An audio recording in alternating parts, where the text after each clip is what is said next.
In February this year, I launched Nemire, my indie game that I worked for 3 years. Nemire is a 2D turn-based tactical RPG where you play as the undead, a game that I began crafting in 2020 at the start of the pandemic, just like every aspiring game dev did.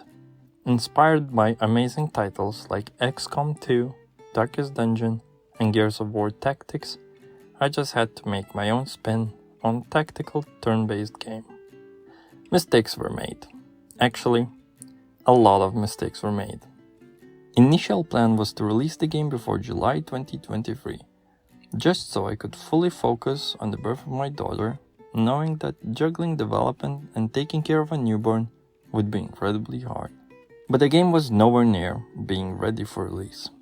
I have underestimated how much effort the last 20% of the game would take.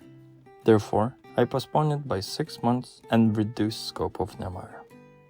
When launch day arrived, I sent a bunch of keys to YouTubers and streamers, prepared everything on Steam, and pressed the most feared release button. With that, Nemire was live with no going back. But how did it do? With a wishlist count of 1,354, on launch week it sold 145 copies at $6.99 with regional pricing.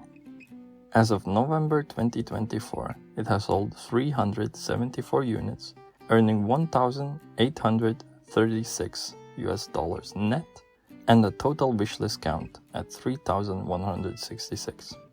I rushed everyone I know to buy the game to get to 10 reviews as soon as possible for Steam to start showing it to more people. Reviews stayed mostly positive until recently, where it dropped to mixed. While Nemire wasn't a commercial success, I initially expected to sell around 100 units, but it ended up selling 2 and then 3 times that, which has led me to reflect on what went well and where things could have gone better. Regardless of modest revenue, the path of developing Nemire was incredibly valuable.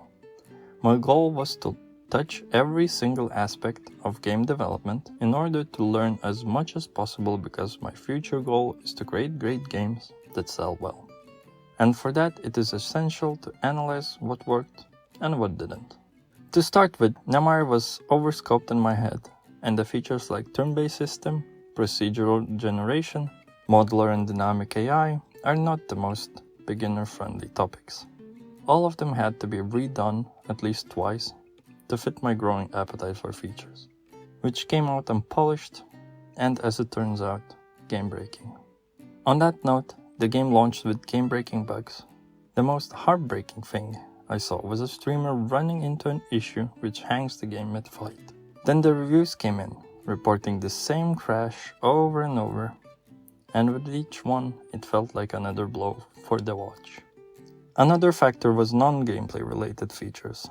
Things like scaling UI, widescreen support, accessibility settings, all of it was missing on launch.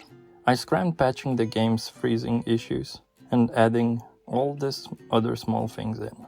It so happened there were multiple logical issues with AI's pathfinding and decision making, paired with a wacky turn system, which led me to releasing 8 patches in the first 7 days. Lastly, it was the game's difficulty together with slow pacing and progression. The game was way too hard, because playing your own game so much, you get really good at it. I had to reduce difficulty at least twice and by a lot.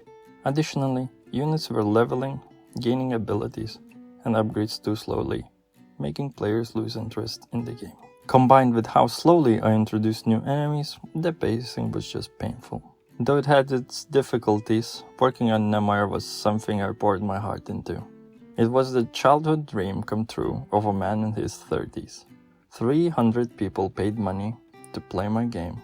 It's really something special. While I made mistakes along the way, underestimating the effort, time and discipline required to finish a big project while having a full-time job and a family, I didn't expect financial success. I didn't rely on its outcome for income, which let me see it as a learning experience that became so much more. Looking back on the process, I don't regret locking into a larger project. It would have been wiser to start with a smaller game, as that is the common advice for beginners. But I believe that sometimes you need to go against the advice and step on the rake to really take in and understand the advice. At the very least, I now know how to create and publish a full game, and I can use this knowledge and new skills for future projects. Before I embark on a new project, even though Nemire sales have flattened to a complete zero, I still don't quite feel it's fully there yet. I fixed all of the game-breaking bugs that I know of, and now I want to release the free DLC with a new unit and an extended list of abilities for current units. This would complete Nemire to where I want it to be, so that I can finally be done with it and move on to prototyping.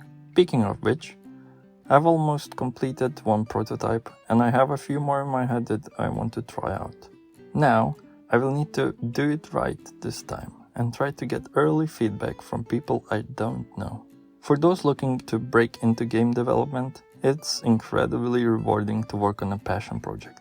Although game development is challenging, time-consuming, and discipline is more important than motivation, in the end, it's very worth it, even if you only made 300 sales. That's all I wanted to share for now. Let's go and make games.